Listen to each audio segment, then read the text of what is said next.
Ladies and gentlemen, this is Richard Reviews Children's Books. I'm Richard, and today we have for you Monster Hunt. Explore the mysterious creatures with Jim Arnosky. I'm sorry, Jim, I butchered that. Okay, this is a book about cryptozoology. You got your Loch Ness Monster here. There's some Bigfoot going on. Little giant squid. I believe this is oil painting. That's what this looks like to me. I'm not an expert. This is actually a gorilla, but these were once considered cryptozoological creatures. They were not described by science at the time, and people didn't believe they existed. So yes.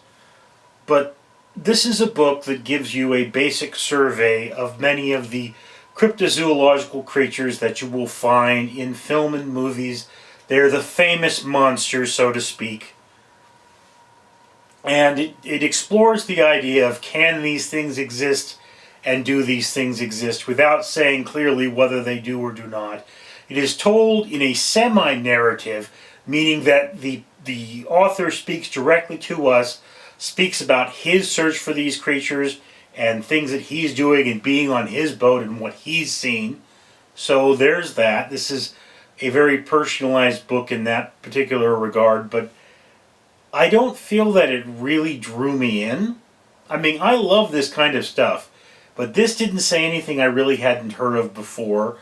So, I mean, if your child is not familiar with these things, bringing this to your children would not be a bad idea. The images are fun. It is an interesting book, but it's kind of a snoozer. I think this would be a great bedtime story because it's nice and long and there's not a lot to follow, so your child will eventually go to sleep unless they're going to be afraid of Bigfoot, in which case they'll have terrible nightmares and they'll be screaming. So just keep that in mind. Again, the colorations tend to be pretty good. They're richer, darker colors, so they're pretty good for a bedtime story. This book, its primary goal is to inform, not entertain. It does that well.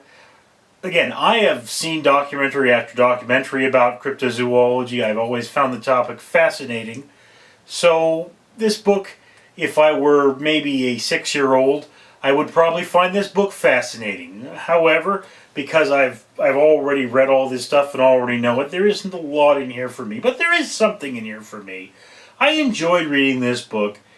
And I mean, if you're the kind of person that wants to expose your child to this, great book to get. Great book to get.